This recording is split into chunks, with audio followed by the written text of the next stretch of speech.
Let's look at Genesis chapter 1, and I think what's very important for all of us really is to always take the context of a chapter, the context of the book that you're reading.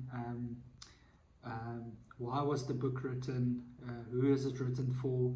And context is so important, and so often what happens is it's easy to take a text out of its context, and now you've made it a pretext, and it's no longer in the context that it actually belongs. And when we read our Bible, it's actually so important to understand the context that it was written in, and that's why the history is so important, to understand what did God say at specific times, what did God say to a specific group of people in the Word of God. Is it relevant to me? Is it not relevant to me? And all of these things are so vitally important. And I want to maybe just personally, from my own experiences, that we can take our time with the Word of God, to study it and to unpack it. And I want to encourage that, is that you don't just rush through the Word of God for the sake of quiet time or for the sake of ticking boxes, but actually sit and meditate on the Scriptures, like the Word even encourages us to do that.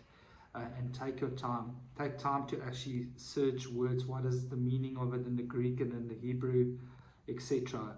And that's just a little bit of a encouragement from my side. But when we look at Genesis chapter 1, I want to give us an overview of the whole chapter, and then hopefully I can unpack the chapter verse by verse for us in different videos and recordings. But firstly, I want to say there's a few headlines that we need to take in consideration if we look at the whole chapter. Firstly, we need to ask ourselves, what is the theme of Genesis 1?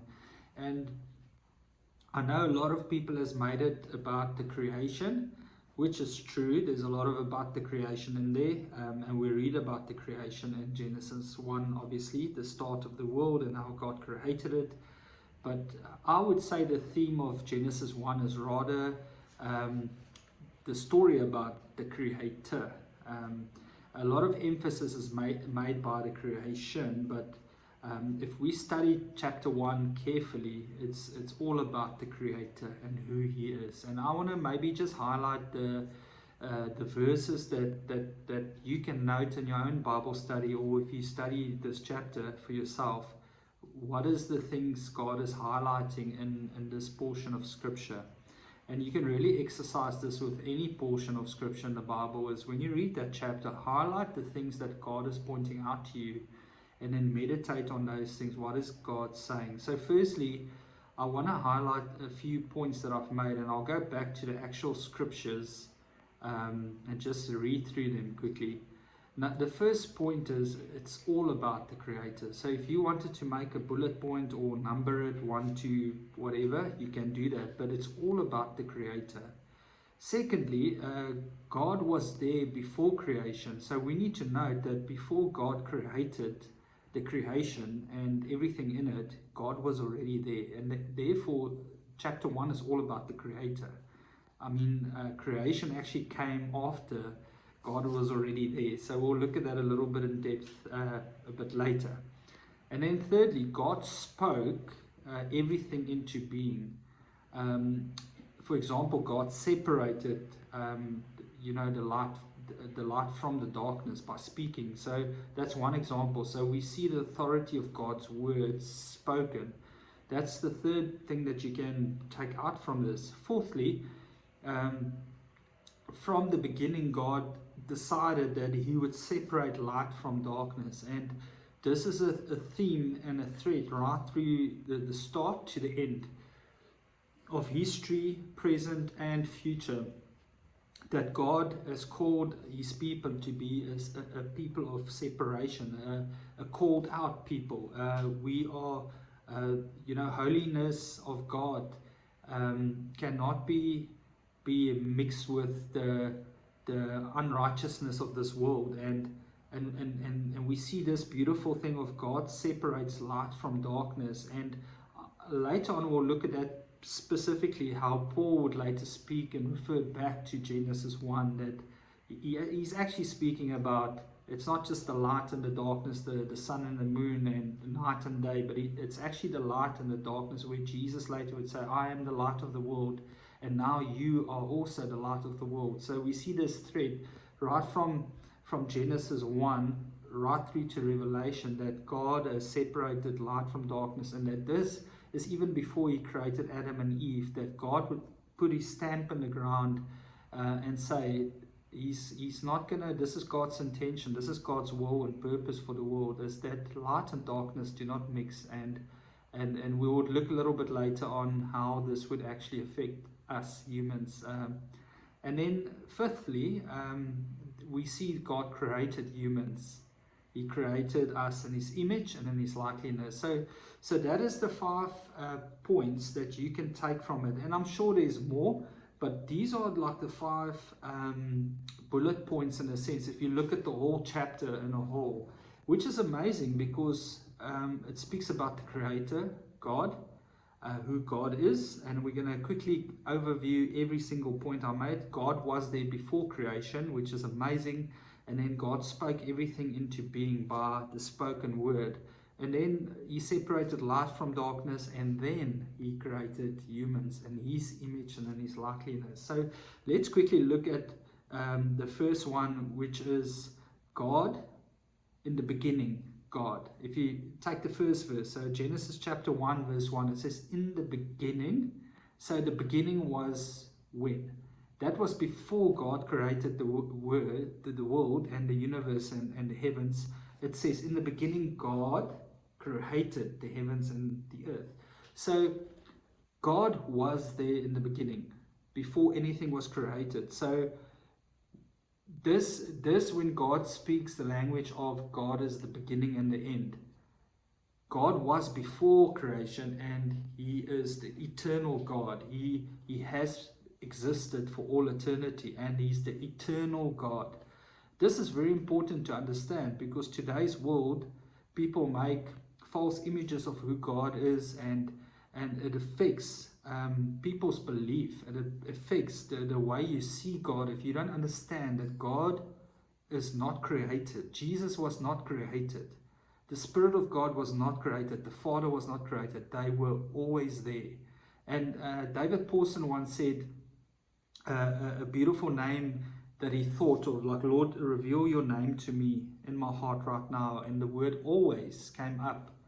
And that's amazing to think of the word always. God was always there. God is always faithful. God is always righteous. God is always holy. God is always love. God is always good. So the word always is a beautiful word to actually tell us who God is. And God was always there before he even created the universe. So it's important for us to understand, when you read about Genesis, the Creator, who is God Almighty, was always there.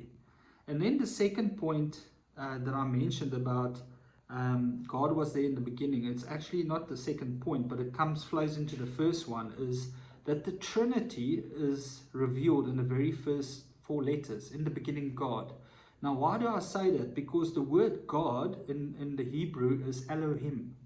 If you go look at the word Elohim, it's actually a Hebrew plural word.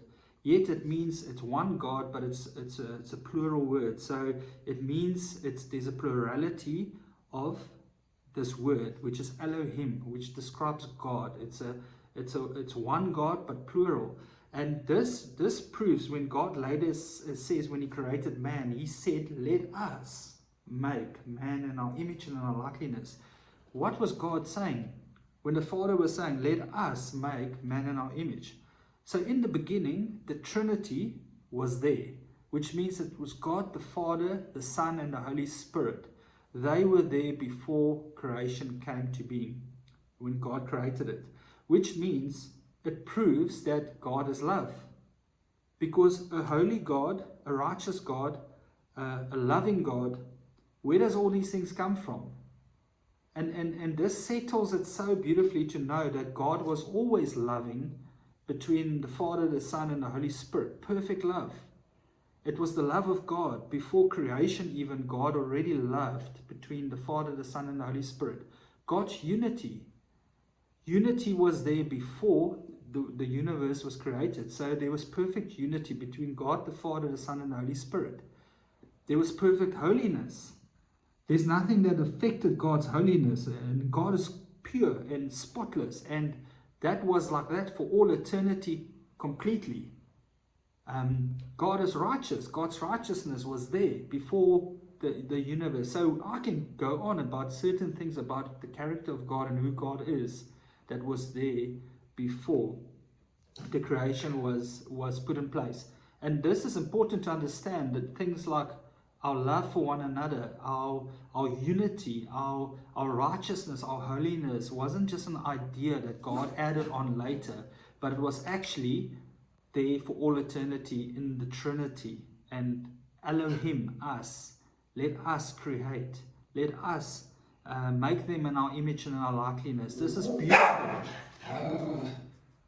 This is so beautiful, and this encourages us to even understand, before you read Genesis, this is what we read about, is about the holy God, the righteous God, a God that loves, a God that is in unity with the Father, the Son, and the Holy Spirit for all eternity before they even created. So in the beginning, God, the Trinity, who was all those things, who is all those things right now for all eternity, is going to create and put the world into place.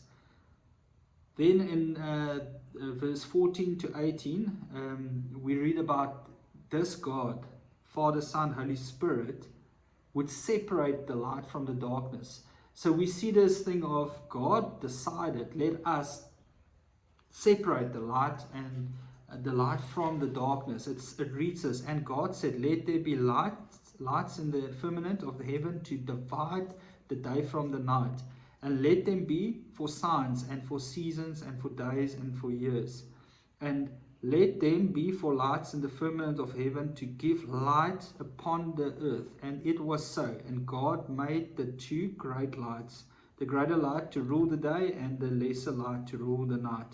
And he made the stars. And God set them in the firmament of heaven to give light upon the earth, and to rule over the day and over the night, and to divide the light from the darkness. And God saw that it was good. So we see clearly that God separated the light from the darkness. But interestingly, and God set them in the firmament of heaven to give light upon the earth. And then the thread later on is, it's important for us to understand, what did God do here? Is that God's will and purpose for humanity would be that people would be drawn away from the light through Christ Jesus, that people would be separated from the darkness, that the light would be drawn away from the dark, and that the light would represent the kingdom of God. The light would be the will of God for every single person, that people would live in the light as he is in the light, that we as disciples will be the light to the earth. And it's beautiful, because it says the stars will shine a light to the earth as it's in the firmament. What was the promise to Abraham when God came to him and says, your descendants will be like the sand on the seashore and the stars in the heaven, and that they will be as many. And now we see this picture of it comes back to Genesis, before humans were even created, that God's plan and his will and his purpose for humanity would be that we are a called out people, but that we're not just separated, but that we would actually represent the light of the world, which is Jesus Christ. And we see this from the promise to Abraham and God's people. And we know as Gentiles, we share in the promise that God gave Abraham, the Jews, the Hebrews, which is the Jewish nation, the Jewish people of God. And we share in their promise. You can read about that in Romans 9 to Romans 11, all about the promise. And we are engraved into the tree. So we share in that. And that's important to know, that God actually, before we were even created, that God set this in creation, that he's going to separate the light from the darkness. And I want to say this today to you, is that, are you the light in your area? Are you the light to the world? Because that's the ultimate purpose for us to be alive, is that we're in a relationship with Jesus, and that we shine the light of God, that we shine and reflect the glory of Christ in our communities wherever we go. And this is beautiful to understand that this was the mindset of God. This was God's plan. This is God's heart before he created. And if we understand that this is the plan for God, or God's plan for humanity, for the earth, it doesn't change, because we know at the end it's those that are on the light that would be in the book of life. It's those that are shining the light and glory of Christ Jesus that will be raised up at the last day and be called into glory for all eternity. And the glory is God's light, and for all eternity, that's the end goal, is that you remain the light for Jesus, and that you would be in full glory one day when you are raised up on the day of judgment. And we know on the day of judgment, the sheep and the goats, while the Bible is actually saying God will separate us as sheep and goats. The sheep is representing the light, and the goats are representing the darkness, which is the kingdom of darkness, Satan and his kingdom. I'm not going to go into that now, but this is the understanding of God before he even created the universe and the heavens. So let's look at the third point. God spoke everything into being, and this is absolutely crazy. I might have mixed up my points. I jumped to darkness and the light first, but nevertheless, let's look at God spoke everything into creation. So when God spoke, he says, "Let there be." And this is something to note when you read Genesis 1, is that God's spoken word, it was God's authority that came through. God didn't just create with his hands, or he didn't just do things differently. What it actually says in Genesis is what it means. And when God spoke, it came into being. And this is right through the Bible. If you go from Genesis right through to Revelation, we got to understand that when God spoke, it was God's authority. We know in John chapter 1, it says, "In the beginning, God." And once again, it refers back to Elohim, Father, Son, and Spirit. But it speaks about the Logos. In the beginning, the Logos, the Word. It says that he was there in the beginning. He was there when everything was created. So we clearly see that the Logos refers to Jesus Christ. And nothing was created without the Logos, the Word of God. So when God spoke, it was Jesus in person that actually created everything. Jesus was there. He was involved. The Spirit of God was there. It was the Elohim. Let us create. And it says in the beginning, the Word, capital W, and it was the Word, the Logos, Jesus. So it's important to know when God spoke, his spoken word, who is the Word of God? It's Jesus Christ. And it's a beautiful thread that we see through Scripture, where later on Jesus would pray and pray for his disciples and said, "Let them be one like we are one." So now Jesus is actually saying that God, the Father, the Spirit, and Jesus is one. It goes back to creation. When God spoke, the Spirit and Jesus Christ was there. They were involved. And nothing was created without the Word. And the Word was God's very breath, the very thing he spoke. And that is Jesus Christ, which is amazing just to take note of. And it really shapes our understanding when we read Genesis. And the last one I want to just look at, and then God made known that they were there before anything was created. They created the heavens and the earth, and you can go study the creation part of Genesis, all the things God put in place. But like I said, Genesis chapter 1 is actually all about the Creator, his plan for humanity, and then obviously creating human beings. And then the creation was put in place for us to cultivate over it. God will give us authority to actually rule and reign over the earth. And obviously without the earth, we will have nowhere to live. So it's so important to understand that part. But I believe it's more about God being the creator of the universe than rather making Genesis about the creation. Because we are not more important than God. God is more important than his creation. He's higher and infinite, bigger and greater than us and his creation. So let's make it all about God, the Father, the Son, and the Holy Spirit. And then God decided, now I'm going to make, he looked at his creation and he saw that everything was good. But then he said, I'm going to create humans in my image and my likeness. And he created the man in his image and his likeness.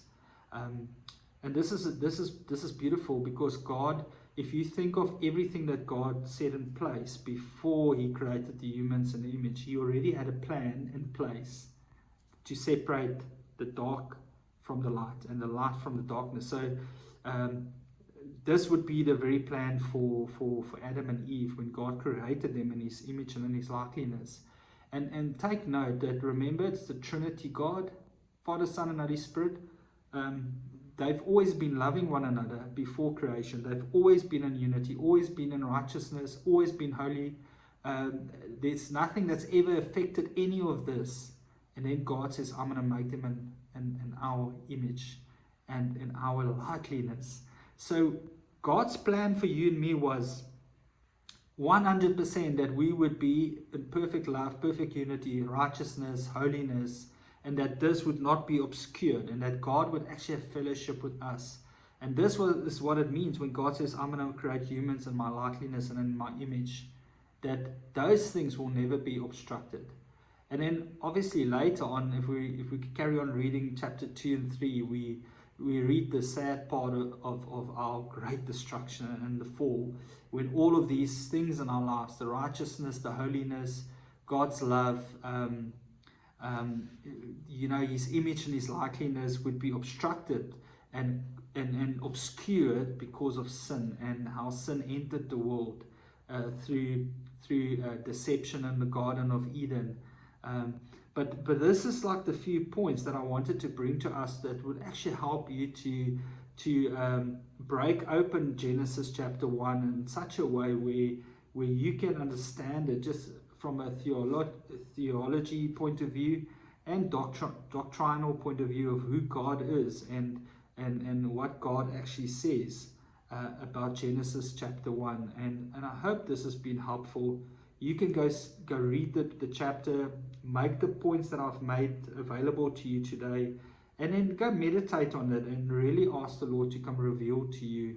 And I hope this is going to help you just in your Bible study and understanding the Word of God better. I want to pray for us today. For whoever's watching and listening, Father God, I pray right now, Holy Spirit, to lead whoever's reading Genesis chapter 1 and even watching this video, that you would just lead them into your presence. And I pray that you would reveal yourself to each person watching this and reading the Word of God, that they would see your truth rightly. And thank you, Father God, that you are so in love with your Son Jesus and with your Spirit, and that your unity, your love and your righteousness and your holiness and every aspect of who you are has never been interrupted before creation. And thank you, Lord, that through your Son Jesus that we can come now boldly and worship you and praise your name for what you have done, that you reconciled us back to your plan to love us and to have a relationship with us, and ultimately for us to be the light of the world. And we're looking forward to the glory of our eternity in Christ Jesus, when we're going to be in glory in heaven one day, and we will be living in the light. And we know there won't be any sun or moon to reflect light onto the earth, and it says that we'll be living in your glory. That would be the light of Jesus in heaven for all eternity. And thank you that you revealed this in Genesis 1 for us already, Lord. And our hearts is, Lord, that we remain in you and continue to live in your light. In Jesus' name, amen.